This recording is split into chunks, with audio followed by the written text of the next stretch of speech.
আজকে রবিবার আমি একটু মটন রান্না করে দেখাবো।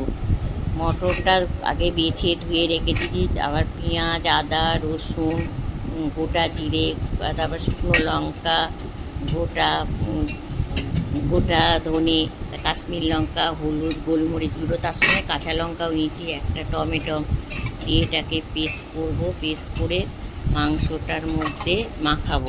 ওর মধ্যে একটু টক দইও নেবো আর একটু সর্ষের তেল দিয়ে মাখিয়ে ওটা আধ ঘন্টা রেখে দেবো। এদিকে কড়াইতে গরম করে তেল, ওর মধ্যে একটু পেঁয়াজটাকে ভেজে রেখে দেবো। এটাকে আমি পরে মাংসটা হয়ে গেলে একটু আগেই দেবো পেঁয়াজটা।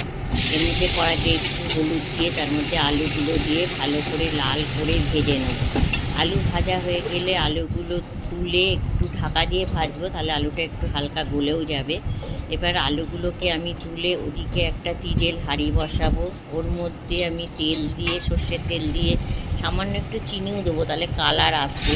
হ্যাঁ, তারপরে গোটা এলাচ, গোটা গোলমরিচ একটু থেঁতো করে দেবো, তারপরে দারচিনি, লবঙ্গ, শুকনো লঙ্কা, এগুলো দিয়ে ভালো করে নেড়ে চেড়ে এর মধ্যে একটুখানি ওই মাংসটাকে এবার ঢেলে দেবো। যে মাখানো ছিল মাংসটা ঢেলে ভালো করে কষবো, চাপা দিয়ে দিয়ে কষাবো। ভালো করে কষাতে কষাতে যখন একটু তেল ছাড়বে, তেল ছাড়া হওয়ার পর এদিকে একটু গরম জল করে আমি ওর মধ্যে দিয়ে দেবো।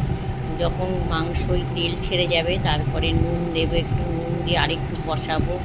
আমি আন্দাজ মতো নুন দিই, আমি চাখিও না কোনো দিন। তারপরে একটু মাংস আলু দিয়ে জল দিয়ে ফুটিয়ে ওই পেঁয়াজগুলো দিয়ে দেবো ওর মধ্যে। তারপরে একটু লেবুর রস আর গরম মশলা গুঁড়ো দিয়ে দেবো। তারপরে আপনাদের যদি এই মাংস রান্নাটা খেয়ে ভালো লাগে, আপনারাও দেখবেন, তাহলে একটা লাইক, কমেন্ট আর শেয়ার করে দেবেন।